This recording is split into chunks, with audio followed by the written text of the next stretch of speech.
जय श्री हरि। पूज्य गुरुदेव के चरणों में बारंबार प्रणाम।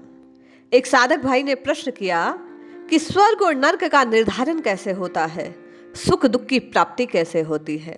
इस प्रश्न का समाधान करने का प्रयास करें और नाम जप सुख प्राप्ति में कैसे सहायक हो सकता है, इस बात को स्पष्ट करें। आप कहते हैं नाम जप करने से सुख ही मिलेगा, इस बात का मूल क्या है? आइए महाभारत की एक सत्य कथा से आप और मैं इस प्रश्न का समाधान प्राप्त करने का प्रयास करते हैं।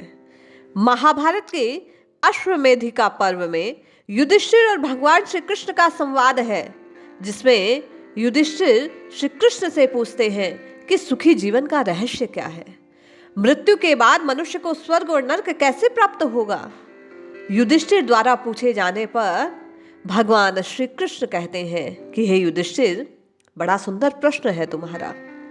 सुखी जीवन जीने के लिए, स्वर्ग प्राप्त करने के लिए तपस्या और दान जैसे कार्य करने चाहिए। भगवान कृष्ण की ये वाणी है।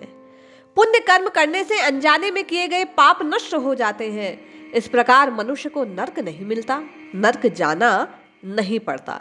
अर्थात तपस्या और दान को दो माध्यम बताया स्वर्ग प्राप्ति का श्री हरि ने।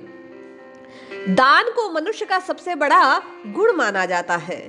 श्रीमद् भगवत गीता में कहा गया कि जो जातक हमेशा जरूरतमंदों को दान करता है और दान का कोई लेखा जोखा नहीं रखता, अर्थात गुप्त दान करता है, किसी को प्रकट नहीं करता, वह पुण्य प्राप्त करता है और ऐसे व्यक्ति के पाप नष्ट हो जाते हैं और वह मृत्यु के बाद स्वर्ग को प्राप्त होता है।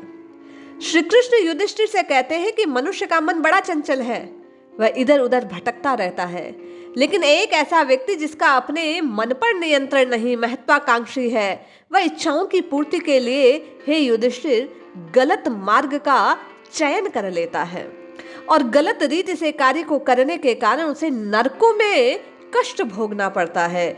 जो मृत्यु के बाद स्वर्ग प्राप्त करना चाहते हैं, उन्हें अपने मन और इच्छा पर नियंत्रण रखना चाहिए।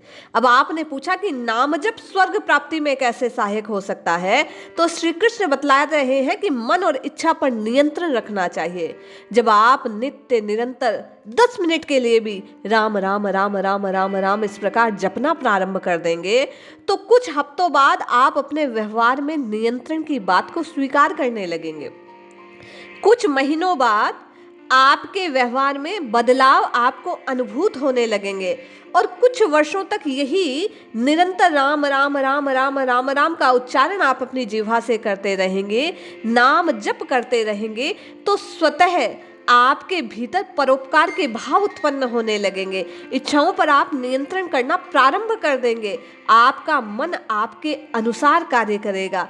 आपका मन श्री कृष्णचंद्र से, श्री रघुनाथ जी के चरणों से जुड़ जाएगा और आपके द्वारा कोई भी ऐसा कार्य नहीं किया जाएगा जिसके कारण किसी का अहित हो। इसी के परिणाम स्वरूप मृत्यु के बाद आपको स्वर्ग की प्राप्ति होगी। प्रभु ने कहा दान और तपस्या। तप से तात्पर्य है ऐसा कार्य जिसमें अपने स्वार्थ के स्थान पर वर्तमान की परिस्थिति को ध्यान में रखकर, तप का तात्पर्य ये नहीं है कि आप यज्ञ अनुष्ठान आदि करें। वर्तमान कलिकाल के हिसाब से देखा जाए तो आज के परिप्रेक्ष्य में तप क्या है? स्वयं की इच्छाओं को त्याग कर, स्वयं की इच्छाओं को पीछे रखकर किसी और के हित के कार्य को करना, यही सबसे बड़ी तपस्या है। दान अर्थात क्या? सिर्फ रुपया, पैसा, धन दौलत या किसी सामग्री को किसी को उपलब्ध करवा देना दान नहीं है। जिस वक्त जिसको जैसी आवश्यकता है उसके अनुरूप यदि आप उसकी सहायता करते हैं तो वही दान है। जैसे एक अंधा व्यक्ति है, उसको सड़क पार करवाना है, उस वक्त आपके द्वारा दिए गए वो 2 मिनट आपके द्वारा दिया गया दान है, जो उसे सुरक्षित एक ओर से दूसरी ओर पहुंचा देता है। कोई व्यक्ति मन से दुखी है, आप उसकी पीड़ा को सुनते हैं, उसकी पीड़ा को सुनने से उसका मन हल्का हो जाता है। फिर आप अपनी जिह्वा से कहते हैं कि भैया, गुरु महाराज कहते हैं, सदगुरुदेव कहते हैं, तुम नाम जपा करो, तुम राम राम राम राम राम राम जपा करो, इससे तुम्हें आनंद मिलेगा, तुम्हारा कष्ट दूर होगा। आपके कहने से वह व्यक्ति राम राम का उच्चारण करने लगता है, उसके हृदय की पीड़ा दूर होती है, निराशा दूर होती है। यही सच्ची सच्चा दान हो गया, उस व्यक्ति का जीवन सुधर गया, उसे अपने कष्टों से लड़ने का, अपने कष्टों से जूझने का, संघर्ष करने का एक भाव, एक आशा, एक उत्साह उसके जीवन में आ गया। यही दान की परिभाषा है। दान, मैं पुनः कहती हूं कि सिर्फ रुपया, पैसा, धन दौलत, अन्न आदि दे देना नहीं है। जिस व्यक्ति को जिस समय जैसी आवश्यकता है, जिसके द्वारा उसका उद्धार हो सकता है, उसके मन को संबल मिल सकता है, उस वक्त उसे वह उपलब्ध करवा देना, वाणी का सहयोग कर देना, हृदय का सहयोग कर देना। और यदि उसे किसी वस्तु की आवश्यकता है तो बिना किसी को प्रकट किए उसे वह वस्तु उपलब्ध करवा देना, यही दान का वास्तविक स्वरूप है। तो श्री कृष्ण कहते हैं कि दान, तपस्या और मन का नियंत्रण जीव को स्वर्ग प्रदान करता है। तो राम राम राम राम राम राम जपने से आप और मैं मन पर नियंत्रण प्राप्त करते हैं, जिससे हम सद्गति को प्राप्त करने वाले कार्यों का संपादन करने लगते हैं। इसलिए मूल में देखा जाए तो इस कलिकाल में नाम जप करने से आप और मैं पुण्य के भागी बनेंगे। आपको और मुझे स्वर्ग, स्वर्ग अर्थात क्या, सुख की प्राप्ति होगी।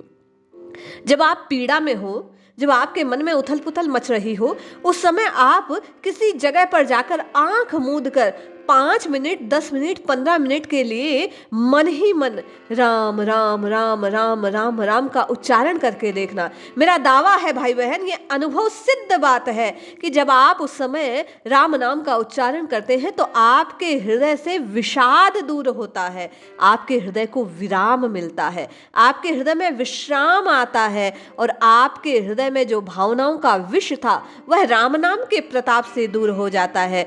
और उसी समय तत्काल आपको सुख, आनंद की प्राप्ति हो जाती है, जो वास्तविक स्वर्ग है। स्वर्ग और नर्क को मृत्यु के बाद नहीं, आज अभी प्राप्त करने का प्रयास करना चाहिए।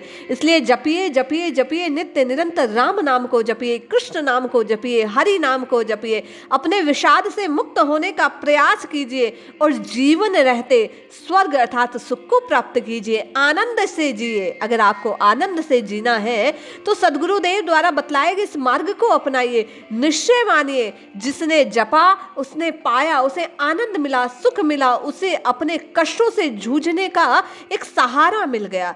पूज्य गुरुदेव श्री सद्गुरु महाराज कहते हैं कि सहारे बिना निस्तारा नहीं होता, और ये राम नाम आपके और मेरे लिए सबसे बड़ा सहारा है। तो यदि आप सुख पाना चाहते हैं, स्वर्ग पाना चाहते हैं, अपने कष्टों से मुक्ति पाना चाहते हैं, तो बारंबार आपसे हाथ जोड़ निवेदन है, आप अभी इसी वक्त से जब समय मिले, जैसे समय मिले, जहां मिले, चलते हुए, घूमते हुए, जाते हुए, आते हुए, खाने के बाद, जहां सोने के समय, लेटे हुए, जब विश्राम मिले, राम राम राम राम रटना प्रारंभ कीजिए। मेरा आपसे अनुरोध है, ऐसे करके देखिए, 1 महीने बाद आपको सच में आनंद मिलने लगेगा। वो राम राम आप फिर जपेंगे, क्योंकि आपको आराम मिलेगा, आपको विश्राम मिलेगा, आनंद की प्राप्ति होगी, आपके हृदय में प्रभु के प्रति प्रेम जागृत होगा। इसलिए जपिए जपिए जपिए, नित्य निरंतर प्रभु के नाम को जपिए और श्री कृष्णचंद्र के कहे अनुसार स्वर्ग का वर्ण कीजिए। जय श्री हरि।